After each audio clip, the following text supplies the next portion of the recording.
For years, the battle cry to save our sinking coast has been put the river back into the marsh. The goal is to rebuild the delta the way nature originally did the job. Which is why giant river diversions are the centerpiece of the state's master plan for the coast. But what if today's polluted river water could kill the marsh we're trying to save? We have that story tonight from Bob Marshall of The Lens. Scientists who have asked that question over the years have been ignored or shunned by the coastal restoration community. But now, two recently released reports have given new relevance to their concerns. A 9-year project in New England by the famed Woods Hole Center found that chemicals from fertilizers common in the Mississippi River led to rapid destruction of a salt marsh. While the fertilizer prompted lush growth of plants above ground, it also stunted and weakened roots. Meanwhile, the nutrients in the fertilizers speeded up decomposition of the organic portions of the soil. The combination of weak soils and stunted roots left the marsh more vulnerable to erosion. The second report, a review of research on Louisiana freshwater diversions, found there was no conclusive evidence these projects helped build land, but saw some signs they destroyed marsh. Just as importantly, researchers believe the state is moving forward with its diversion plans without adequate science to forecast the results. Chris Swarzinski with the USGS Louisiana Water Science Center in Baton Rouge, who studied Louisiana wetlands for more than 20 years, says both reports should give the state pause in its rush to fix the coast. If we don't do the right thing now, we're going to waste resources, and the problem will become even more overwhelming in the future. Garrett Graves, head of the State Coastal Protection and Restoration Authority, couldn't disagree more. He dismissed both reports as irrelevant. The Woods Hole project, he said, did not mimic local conditions. Number one, the nutrient loads were anywhere from double to 600% the level of nutrients that we have in the river. Number two, it's an area that has dual tidal cycles, and so actually you have 2 tidal cycles per day at about 9 to 9.5 feet differential, whereas in Louisiana, as you well know, we only have 1 tidal cycle, and it's only a foot to 1.5 foot differential.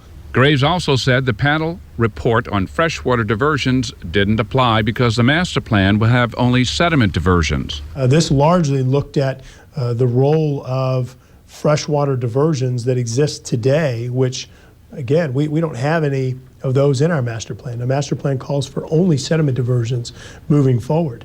And so while I guess a review or a compilation of some of the existing science may be helpful, it's not applicable to the diversions that we have planned moving forward. And Graves also contended that the 39 square miles of new land being built since 1973 at the mouth of the Atchafalaya, which pulls its water from the Mississippi, refutes studies showing the river water will kill plants. Look at where we're building land.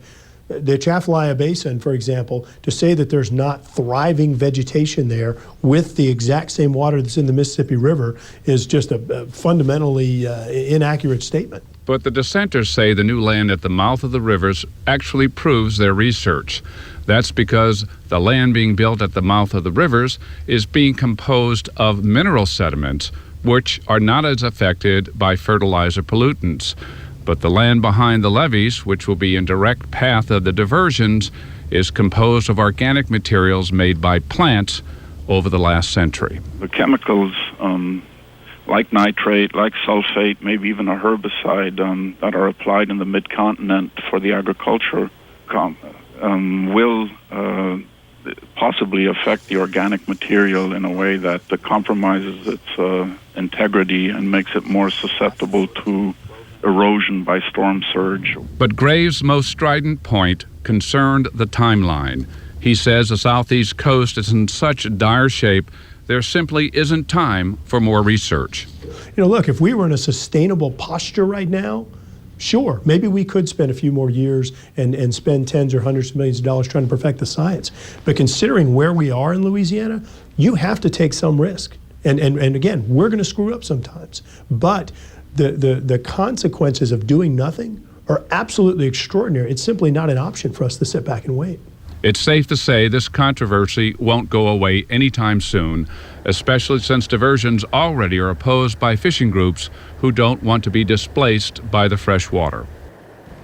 And Bob Marshall of The Lens joins us now. Do you see this as changing the debate, these two studies? I think it adds some weight to the opposition. I don't think it will change really the motion going forward of the master plan and the CPRA, as Garrett Graves said. And, you know, the alternative, of course, is that the folks who oppose these things say go out and dredge and just pump land, which can be terribly expensive. And the argument from the other side is there's not enough land there to do that. That's exactly the point. The CPRA research says that there's not enough sediment and it's too expensive, whereas these large diversions will build land forever. Once they're open, they'll be there forever. No one in the story that the scientists I interviewed who were presenting this research said that they should stop the master plan in its tracks. Their argument was, you need to look at this research, continue to examine these problems as you go forward.